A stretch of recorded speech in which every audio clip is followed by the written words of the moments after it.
میں آپ کو ایک چیز بتاؤں بس اس کے بعد ہم کوشچن آنسر لیتے ہیں. میں ایک ایسی محفل میں بیٹھا ہوا تھا پشاور میں ایکچولی. وہاں پہ اللہ والے کچھ بیٹھے ہوئے تھے, تو بات چل رہی کہ نبی علیہ السلام کو خواب میں زیارت ہوئی ہے کسی کو. تو وہ 3 بندے تھے 8 میں سے 3 کو زیارت ہوئی بھی تھی. تو اور ایک نہیں, ایک کو تو 10-11 دفعہ زیارت ہوئی بھی تھی. الحمدللہ وہ میرے بڑے قریبی احباب میں سے ہیں آپ. And I said کہ آپ مجھے یہ بات بتائیں کہ جب نبی علیہ السلام پہ پہلی نظر پڑتی ہے تو مطلب کیا فیلنگ آتی ہے؟ How do you describe this? کیا what is the first impression like? آپ یقین نہیں کریں گے, یہ سوال میں نے اسلام آباد میں پوچھا لوگوں سے جنہوں نے کہا تھا. میرے پاس فون کالز آتی ہیں, میرے پاس تو اب 500 کال پر ویک آتی. میں یہ سوال ضرور پوچھتا ہوں کہ آپ کو کیا فیلنگ آئی تھی. آپ کو میں کیسے بتاؤں کہ بلا مبالغہ 99% لوگوں نے یہ بات بتائی, 100 نے نہیں بتائی, 99% لوگوں نے بتایا کہ جب نبی علیہ السلام کے چہرہ مبارک آپ دیکھتے ہیں تو سب سے پہلے یہ فیلنگ آتی ہے کہ اتنا آسان ہے اس شخص کے اوپر اپنے ماں باپ قربان کر دینا. مطلب پہلی فیلنگ.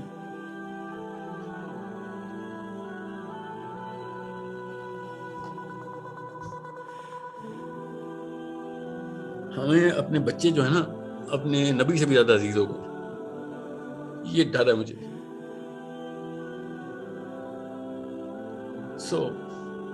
کسی عورت کو یا کسی بھی مرد کو بھی یہ اجازت نہیں ہے کہ وہ ورلڈ اسٹینڈرڈز کو بریچ کرے کہ حوض کوثر پہ میں کھڑا ہوں کہ جی میں تو گھر بچا رہا تھا یا رسول اللہ, میں نے تو اس لیے وہ کام کیے یا میں گھر بچا رہی تھی. I don't know کیا ہوگا ادھر.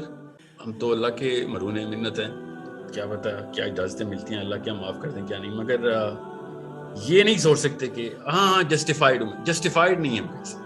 وہ تو شکر کریں کہ اللہ جسٹیفیکیشن کی محتاج نہیں. میرا رب جو ہے وہ دوزخیوں کو بھی اٹھا کے جنت میں پھینکنے والا رب ہے, شاید اس لیے بچت ہو جائے. مگر آن پیپر سوری یہ نہیں ہو سکتا کہ میں کہوں کہ ہاں یہ ٹھیک ہے. سوری ٹھیک نہیں ہے. ٹھیک نہیں کو ٹھیک کر کے مسلمان جو ہے نا اس وقت جس گٹر میں پڑے ہوئے نا, اس وقت ہمارے بچے جن گٹروں میں پل رہے ہیں, جس کو ہم گھر کہتے ہیں, وہ گھر نہیں گٹر ہیں کہ جدھر سے اٹھ کے وہ بس زنا ہی کریں گے یا پھر زیادہ سے زیادہ فلم ایکٹر یا سنگر بنیں گے. اس کے علاوہ اور کچھ بھی نہیں کریں گے. وہ ان کا انفلوئنس یہی ہوگا کہ میں ڈانس کتنا اچھا سکھایا لوگوں کو, یا سر کتنے اونچے لگائے, یا پھر میں نے غلط فلسفے کو صحیح کر کے کیسے دکھایا, اپنی جان کیسے بچانے کے 100 طریقے. مطلب میں نے پہلا دور دیکھا ہے جس میں مسلمان اسکالرز بھی 80 سال کے زندہ ہیں. یہ کسی دور میں نہیں ہوا. یہ اپنے آپ کو بچانے کی اسکیمیں لوگوں کو بیچتے ہیں اور آسان اسلام کر کے دو کہ بس جان بے نوبت نہ آ رہے, کیوں اسٹینڈرڈ لو ہے ان کی, مرنے سے ڈر ہے. کبھی سوچا آپ نے ایک ہی دور کے 500 اسکالر نکالے 70+ کے, کبھی پچھلے دور میں نکال کے دکھائیں مجھے. 40 سے اوپر نہیں لے گا کوئی بندہ. کسی جہاد میں مارا گیا تھا, کسی جگہ کسی نے قتل کر دیا تھا اس کو. یہ کون سا دور آ گیا جس میں 100 سال کا اسکالر بیٹھا ہوا ہے, ہر ملک میں سے 500 اسکالر کی لسٹ ہے. آپ سوچیں تو صحیح, کیوں جانے بچاتے ہیں اپنی جان کے, وہ والا ورژن آف اسلام دیتے ہیں کہ بس کچھ کرنا نہ پڑے, بس جو کچھ ہو رہا ہے بس ٹھیک ہے کر لو. اور مطلب میں کبھی سوچے یہ کبھی لائف میں ہو سکتا تھا. ہسٹری آف دا پلانٹ میں جرنیل ریٹائر نہیں ہوتے تھے. ہسٹری آف دا پلانٹ میں کبھی بھی ہمارا مطلب 90% جرنیل ریٹائر ہوتا ہے. ہمیشہ فوجی مرتا تھا, ہمارا فوجی زندہ رہتا ہے. میں مسلمان کی بات کر رہا ہوں. مسلمان کب سے یہ اس مشن پہ آ گیا ہے کہ میں 500 سال زندہ رہوں گا تب میں کامیاب مسلمان ہوں, یا 120 سال کا مسلمان. تو شرم آنی چاہیے اس کو, تو نے کچھ کیا ہی نہیں. اس کا مطلب ہے what kind of purpose did you have. مطلب ہم کو موت سے ڈر نہیں لگتا تھا, ہمیں گھر ٹوٹنے سے ڈر لگنا شروع ہو گیا. مطلب جس کو مرنے کے لیے تڑپ ہوتی تھی مسلمان وہ تھا کہ اللہ کے لیے مارا جاؤں, وہ گھر بچاتا ہے کہ میرا گھر نہ کہیں ٹوٹ جائے.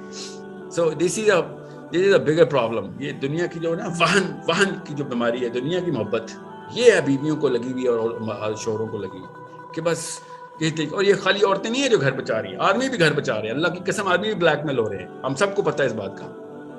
پتہ نہیں کیا کرتوت کر لیتی بیوی, شوہر بھی اسی طریقے سے, یار گھر بچے چھوٹے.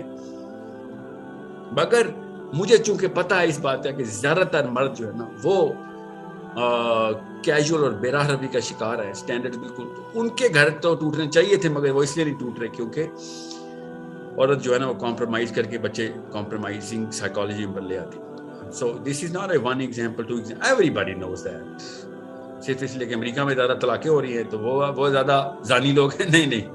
چلاکیں ہماری کم ہو رہی ہیں، گھر زیادہ ہمارے تباہ ہیں، ہمارے گھر بچے ہوئے بس وہ کس طریقے سے بس ناک نہ کٹ جائے. اللہ کے ہاں بے شک گردن کٹ جائے، دوزخ میں میرا جسم کا ایک حصہ کٹ جائے، بس میری سانس کے آگے یا میرے رشتے داروں میں ناک نہ کٹ جائے. تو فرشتوں نے بھی کہنا پڑتا ہے ناک چھوڑ دیتے ہیں، باقی تیرا ہر جسم کا حصہ کاٹیں گے، وہاں پہ بھی ناک بچا دیں گے آپ. یہی ہے، ناک ہی بچانی ہے نا ہم نے. تو ٹھیک ہے، اللہ بھی کہے گا ٹھیک ہے بھائی ناک نہ کاٹنا اس کی، باقی سب کچھ کاٹ دو اس کا. دوزخ میں تو نہیں کچھ بچنے والا، ناک ہی بچا کے بیٹھے ہوئے ہیں کب سے. تو وہ بھی ادھر بھی فرشتے نے بھی یہ والا ہیومر دکھا دیا نا، تو پوئٹک جسٹس ہو جائے گا کہ ہاں ان کی ناکیں بچا لیں. یہ اپنی ناک بچانے کے لیے اللہ کا دین خراب کرنے بیٹھے ہوئے تھے. سو یہ کسی مشرف عمران خان نواز شریف کو نہ کوسیں، خدا کی قسم امی اور ابو کو کوسیں بس. That's it. آپ ہیں امی اور آپ ہی ابو. There is no way you can actually satisfy yourself, at least not in front of a guy like me. کہ ہاں جی یہ ریزننگ یہ ہے. عجیب بات ہے.